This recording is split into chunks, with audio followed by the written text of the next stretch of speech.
अस्सलाम वालेकुम। कहते हैं कि माँ की गोद पहली दरसगाह है। यहाँ से जो आपको तरबियत मिलती है ना, उसका पूरी ज़िंदगी आपके ऊपर असर रहता है। और इसके साथ साथ घर का माहौल बड़ा अहमियत का हामिल होता है। जिन घरों में प्यार, मोहब्बत, खुलूस, वफ़ा और एक दूसरे का एहसास करना सिखाया जाता है ना, वहाँ पे हमेशा मोहब्बतों के फूल खिलते हैं।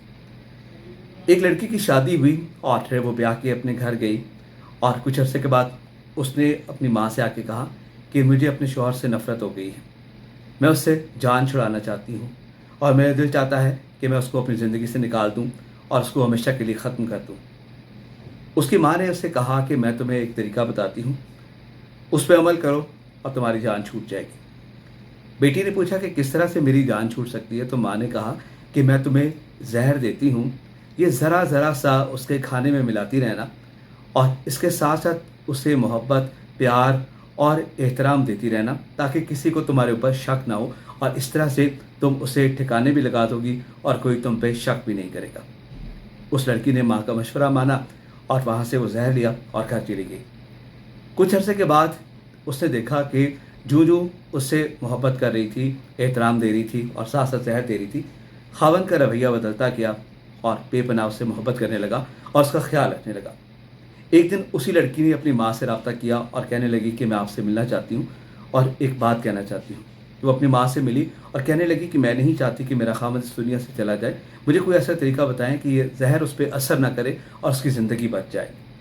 उसकी माँ ने कहा, पगली, ये ज़हर नहीं था, ये चूरन था, जो कि मैंने तुझे दिया था और तू उसको खिलाती रह और ये समझती रह कि वो तेरी ज़िंदगी से निकल जाएगा और एक वक्त ऐसा आएगा कि तेरी ज़िंदगी में उसके लिए मोहब्बत, प्यार और अकीदत पैदा हो जाएगी। अपने घर को संभालो और अपने ख़ावंद की फ़िक्र करो। अपने रवैये से उसको अपना बनाना है। जनाब, कुछ तरकीबें, कुछ चीज़ें ऐसी की जाती हैं ज़िंदगी में जिन पे अमल करके आप ज़िंदगी को बड़ा खूबसूरत बना सकते हैं। और कई जगह हमने ये देखा है कि वाक़ई इस तरह के मशवरे दिए जाते हैं। और आप ये देखिए कि आजकल इलेक्ट्रॉनिक और प्रिंट मीडिया है, हर तरफ आपको ऐसी खबरें सुनने और देखने को मिलती हैं। किसी आशना के साथ मिलकर किसी लड़की ने अपने ख़ावंद को कत्ल कर दिया, अपनी बेटी को कत्ल कर दिया और अपनी ज़िंदगी अपनी मर्ज़ी से गुजारने की कोशिश की, लेकिन उस कत्ल की पादाश में आज वो जेल काट रही है और सोबतें बर्दाश्त कर रही है। अब हमने ये फ़ैसला करना है कि ज़िंदगी में हमने क्या करना है। अच्छे रवैये के साथ और अच्छे अंदाज से जीना है, या कि किसी को तकलीफ़ पहुँचा के अपनी आखिरत भी ख़राब करनी है और अपनी ज़िंदगी में भी हमने मसाइल पैदा करने हैं। फ़ैसला आपने करना है। और अगर आपके साथ आपके बड़े बहुत अच्छा मशवरा देने वाले हैं, आपसे प्यार करने वाले हैं और आपको अच्छी बात कहने वाले हैं, तो आप ज़िंदगी में कभी नाकाम नहीं होगी। इस बात को अपने ज़हन में रखिएगा। अपना और अपने प्यारों का और अपने रिश्तों का एहसास और ख़्याल रखिएगा। मेरी जानिब से अल्लाह निगहबान।